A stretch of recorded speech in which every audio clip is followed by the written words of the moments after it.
pues tu tiempo es hoy. Vino Nuevo con el pastor Reinaldo Salazar. Quiero que abra su Biblia en Hechos capítulo 17, versículos 22 y 23.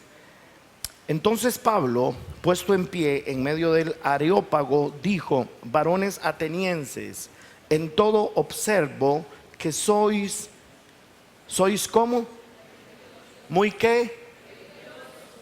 Dígalo más fuerte, muy religiosos. ¿Por qué los llaman religiosos? Porque pasando y mirando vuestros santuarios, hallé también un altar en el cual estaba esta inscripción: al Dios no conocido, al que vosotros adoráis, pues sin conocerle, es a quien yo os anuncio. Dos cosas importantes en esto que estamos leyendo. Uno es que Pablo utiliza la frase a los atenienses diciéndoles: sois muy religiosos.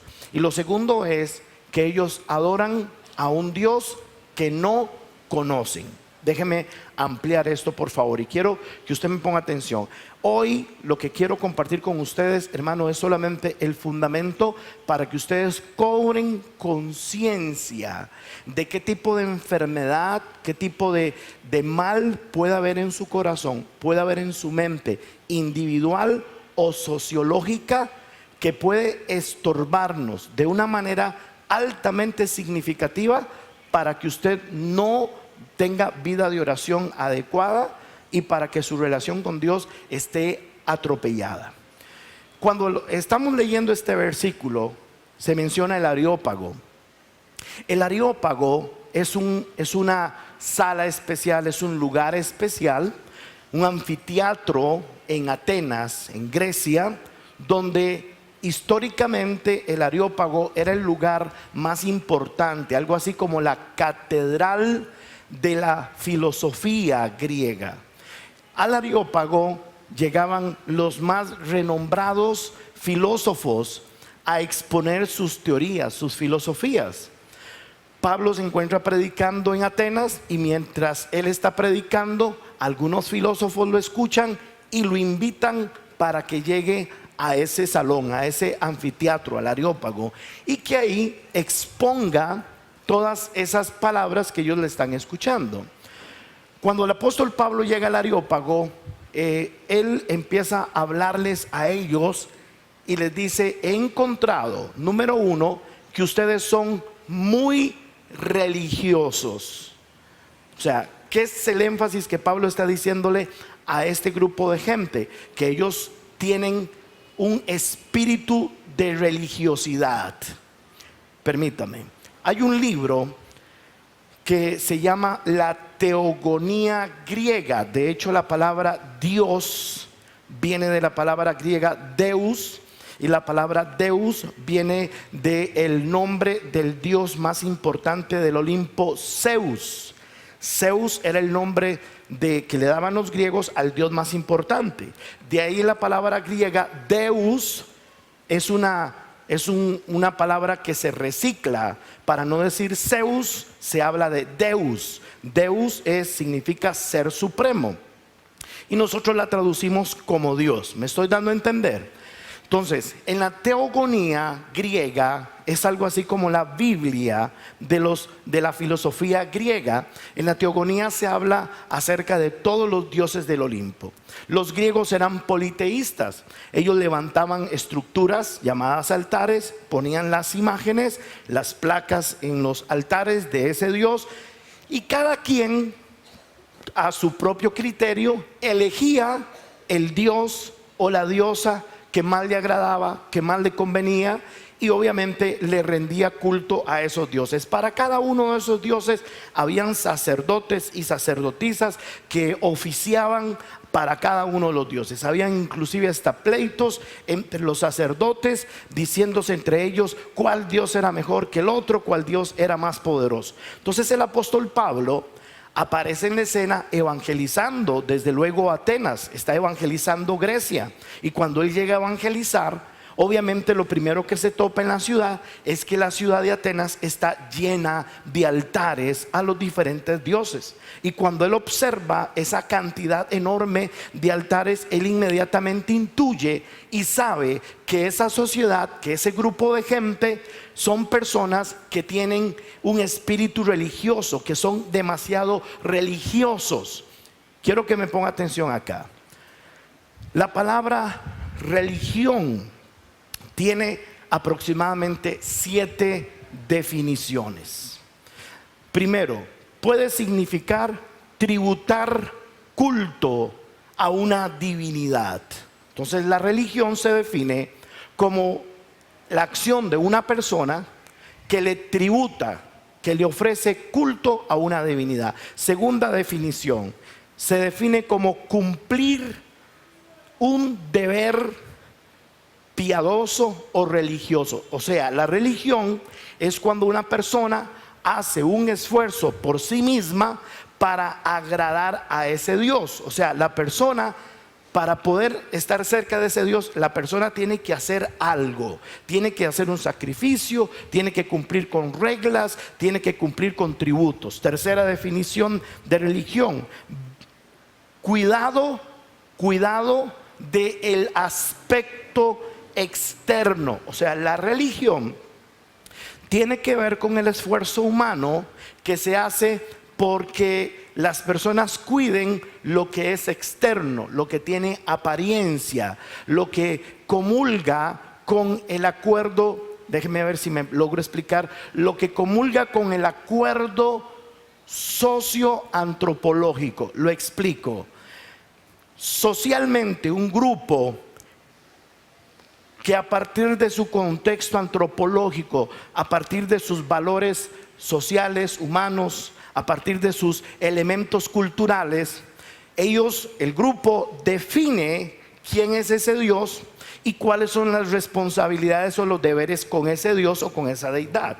Entonces, todos los que pertenecen a ese grupo están obligados a cuidar de esas cosas externas para que ese Dios no se enoje. ¿Me estoy dando a entender? Ok, siguiente definición de religión: venerar a una divinidad. Es identificar un Dios, una deidad, y venerarla, darle veneración. En quinto lugar, tener una expresión de piedad. Religión es cuando usted se esfuerza porque externamente los demás lo consideren a usted una persona piadosa. La religión tiene que ver con esfuerzos humanos externos. Me estoy comunicando. Por ejemplo, ¿cuál era la crítica que el Señor le hacía a los fariseos? Que ellos acostumbraban a orar en público y se paraban en las esquinas. Cuando ayunaban no se lavaban la cara para aparecer bien demacrados, sus vestiduras no las cambiaban para que todo el mundo supiera que estaban en ayuno y en cilicio. Se paraban en las esquinas y empezaban a orar delante de todo el mundo en voz fuerte para que los hombres lo vieran. La religión es precisamente el esfuerzo humano que nos lleva a cuidar lo externo, a cumplir con deberes sociales, antropológicos, con estructuras preestablecidas por un grupo religioso. Otra definición, sexta definición: la religión se define como una observación ceremonial. En otras palabras, se establecen ritos, se establecen liturgias, y la religión se define como la acción de una persona que se dedica a cumplir, a observar, a realizar esos ritos, a realizar esas ceremonias. Por ejemplo, cuando una persona se viste con cierta vestidura que le hace entender, que da un mensaje social, que esa persona es de cierta preferencia religiosa, o cuando están con elementos externos. Ponga atención: cuando usted hace demasiado énfasis en elementos externos, rosarios, palmas, todo esto es un fetichismo que pertenece a una observación ceremonial. ¿Me estoy dando a entender? Y ojo acá, porque en el mundo evangélico, cuando posiblemente usted perteneció a alguna agrupación religiosa, tiene en su líbido religioso una serie de costumbres y de prácticas. Por ejemplo, hay personas que se acostumbraban a ir por lo que se conoce como agua bendita. Dejan el agua bendita, pero ahora hacen un sobreénfasis en el aceite bendito. ¿Me estoy dando a entender? Y quieren darle el mismo valor. Esos son observaciones religiosas, ceremoniales, ritualistas, fetichistas. Entonces, cuando usted hace énfasis en cuestiones externas, no sé si me estoy dando a entender. Cuando usted hace énfasis en cuestiones externas, es porque usted está observando un ritual o una ceremonia. Eso es religión. Última definición de religión: es una demostración ceremonial.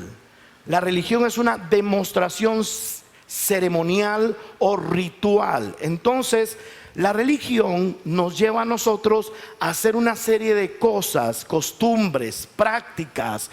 Todos esos rituales y todas esas acciones, en suma, cuando nosotros las estamos expresando, observando, cuidando, todo eso se le llama religión. ¿Cuál es el problema de la religión? Que la religión es, escuche bien, la religión es el esfuerzo que usted hace para agradar a un Dios. Y note que digo un Dios, no digo a Dios. Porque muchas religiones no andan detrás genuinamente del único Dios verdadero. Es más, no andan genuinamente de toparse con el Dios en el que ellos creen, sino que la religión lo que hace es que usted se esfuerce por cumplir con los rituales, con las ceremonias, aunque a usted no le interese para nada el Dios al que usted quiere adorar. ¿Me estoy dando a entender? O sea, porque la religión tiene precisamente ese veneno.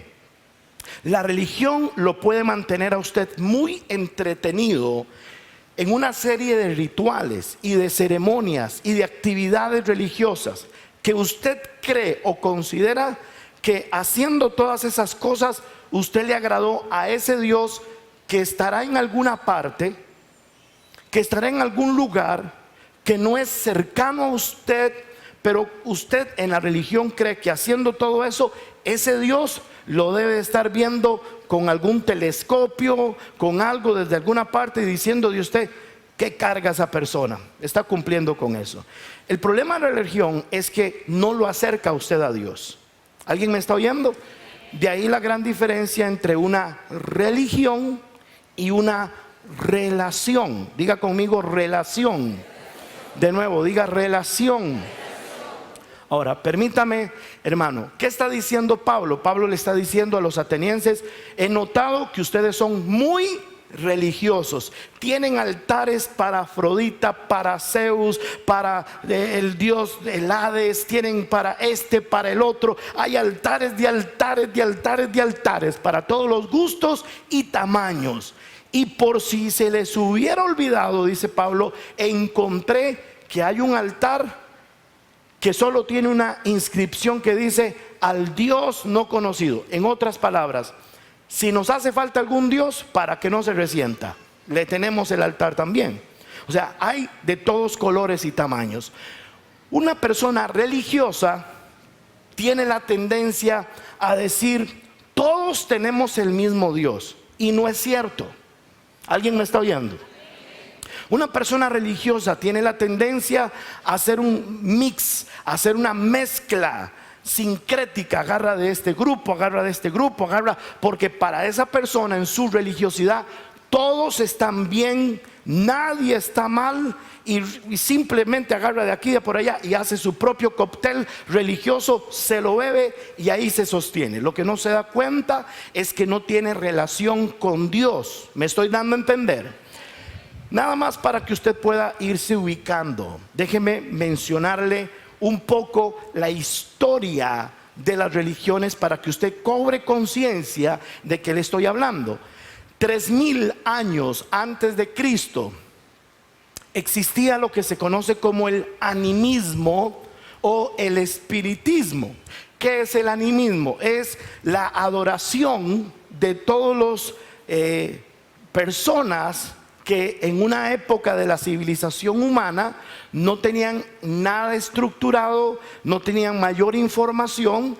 Obviamente veían el sol, no comprendían qué era el sol y consideraban que eso era un espíritu, que eso era un Dios. Entonces, en su manera de entender, había que adorar a esa fuerza que no se podía gobernar humanamente. Pero entonces le decían, este es un Dios. Veían a la luna y adoraban a la luna. Veían las estrellas, adoraban las estrellas. Sentían la fuerza del viento, adoraban al viento. Experimentaban el poder del fuego y adoraban al fuego. A eso se le llama espiritismo, se le llama animismo y en algunos casos hasta chamanismo. ¿Me estoy dando a entender? 3000 años antes de Cristo eso era muy normal en la sociedad humana. Siguiente nivel, para el 2500 años antes de Cristo aparece por primera vez un movimiento religioso organizado como es el hinduismo. El hinduismo es el movimiento religioso más antiguo.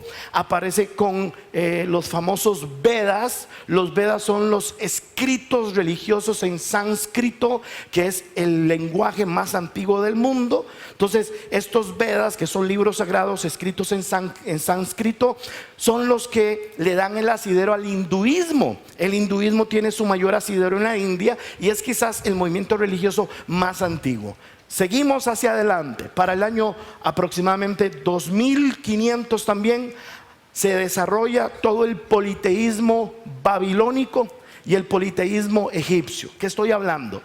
Ustedes habrán escuchado de Osiris, de Etón, de una serie de dioses egipcios. Tienen su asidero mezclado en Babilonia. Entre Babilonia y Egipto hicieron un mix de dioses. De hecho, muchas de las imágenes, póngame atención, muchas de las vestimentas religiosas de la denominación religiosa oficial de este país, sus vestimentas, sus sombreros, tienen su asidero histórico en el politeísmo egipcio y en el politeísmo babilónico. De ahí donde vienen muchos de los elementos que nosotros vemos en estas vestimentas. Posteriormente al politeísmo egipcio y al politeísmo babilónico, en el año 2000 aparece el politeísmo cananeo o grecorromano. O sea, los pueblos donde Israel viene a establecerse, influenciados por el imperio griego, influenciados por el imperio romano, generan también una serie de politeísmo y de deidades. En la Biblia nosotros leemos a Astarot, leemos a Baal, ¿de acuerdo? Los han leído, ¿verdad? Leemos una serie de deidades que aparecen dentro de este politeísmo.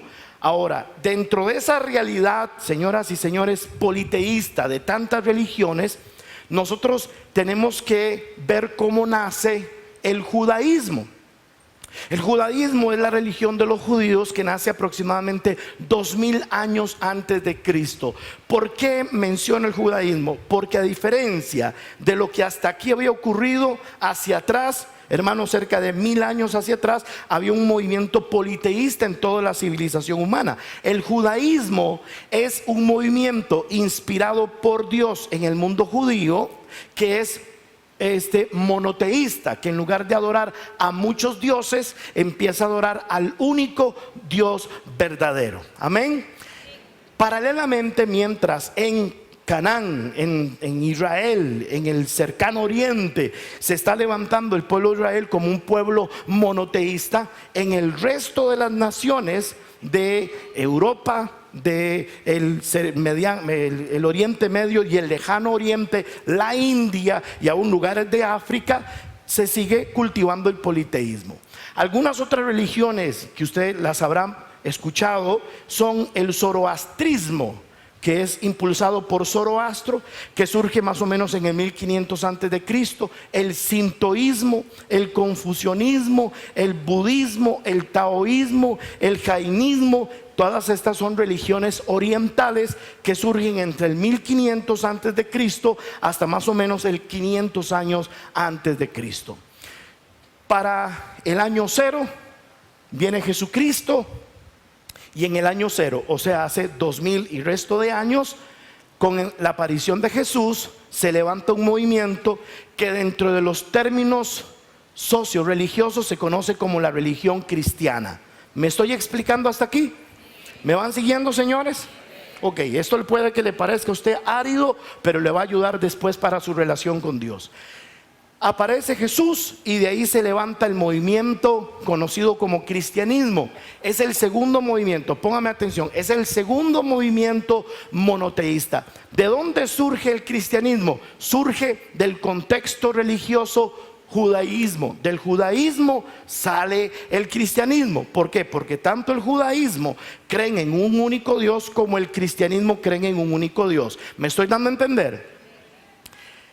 En el año 700 de nuestra era aparece Mahoma, y con Mahoma aparece el Islam, que es el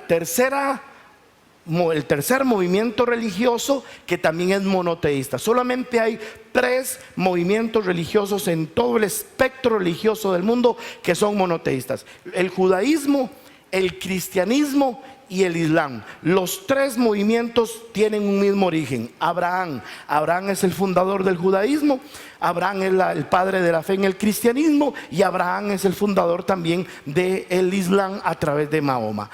¿Me estoy dando a entender? Ok, ¿por qué explico todo este paquete, este pastel de religiones? Porque usted puede encontrar lo siguiente, hermano. Usted puede ver en esto que si hay algo de lo que está lleno la sociedad humana es de religiones. Escoja la que usted quiere. Es más, el budismo, más que una religión, es una filosofía. Realmente el budismo hace un mix de ideas y de pensamientos. El budismo no es una religión como tal, es más una filosofía social. Sin embargo, aparece allí como un grupo religioso. Usted puede verse envuelto, he escuchado a evangélicos hablando de que van a yoga. ¿Alguien me está oyendo? Hay creyentes haciendo yoga. ¿Y sabe qué pasa cuando usted está haciendo yoga? Usted está dentro del budismo, inclusive puede estar invocando demonios. ¿Alguien me está oyendo? Simplemente porque la ignorancia de muchas personas sobre de qué se trata esto los ha llevado a meterse en algo en lo que después no saben ni qué están ni cómo salir después de esto. Gracias por habernos acompañado. Comuníquese al teléfono 506-2221-1991 o al correo templo@raxa.co.cr. Le esperamos en nuestra próxima cita de Vino Nuevo Internacional.